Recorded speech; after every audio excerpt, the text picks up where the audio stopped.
Oi, go. Oi, more passion, more passion, more passion, more. This story is about the beginning of a beautiful bond between Feather and Sophia.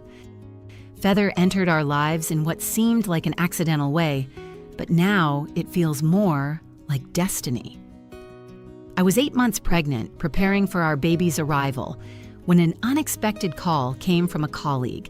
She had just shown a property and discovered a surprising sight, a parrot alone in a dark basement.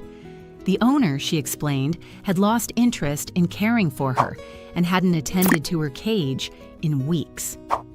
"Do you want her?" she asked me, a bit cautiously. I, too, hesitated. We were gearing up for a newborn and life was already changing. Adding a neglected bird with an uncertain past wasn't on my agenda, but the thought of that bird trapped in silence, waiting for someone, stayed with me all day. That evening, I decided to say yes. When Feather arrived, she was mostly quiet and barely moved. She wasn't aggressive, just cautious. Her eyes showed years of loneliness, and even though she was now in a warm home, she acted as if she couldn't believe it.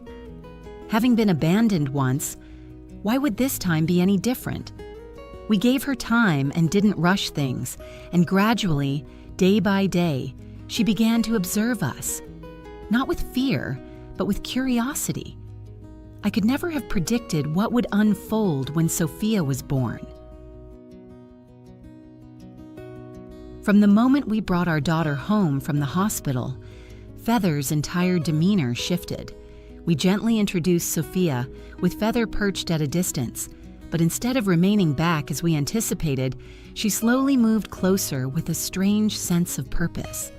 It seemed she recognized Sophia, not through logic or memory, but through instinct. From that very first day, Feather began to treat her as her own. She followed Sophia, kept an eye on her, and wanted to be close at every moment. If Sophia was in the crib, Feather would sit on a nearby shelf. When Sophia cried, Feather chirped back softly as if trying to comfort her. When Sophia laughed, Feather would flap her wings and bounce around joyfully. It wasn't mimicry, it was empathy. One afternoon, about a week after bringing Sophia home, I laid her down on a blanket in the living room while I tidied up nearby. Feather waddled over, stood just inches away, and tilted her head side to side, studying the tiny bundle on the floor. Then slowly she leaned in and touched her beak to Sophia's sock-covered foot. Not a nip, just a gentle kiss. I stood still, half in wonder, half in tears, realizing something extraordinary was unfolding. As Sophia grew, so did their bond. Feather became more than an observer, she became a companion. When Sophia started crawling, Feather was never far behind. She waddled after her like a little guard, chirping when Sophia approached something questionable. She had her own way of sounding alarms, and I sometimes felt like I had a second set of eyes, smaller, feathered, and completely devoted.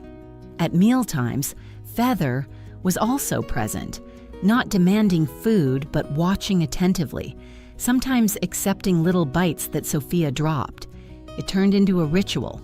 Sophia in her high chair, Feather on the chair next to her, both quietly enjoying the moment together.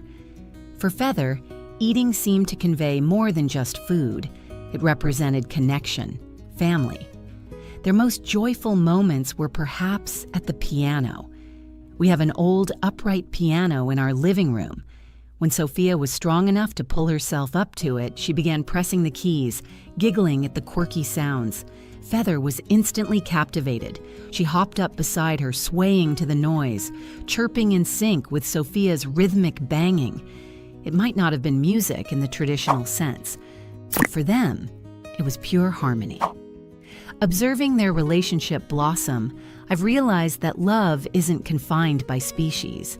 It isn't limited to our expectations or understanding.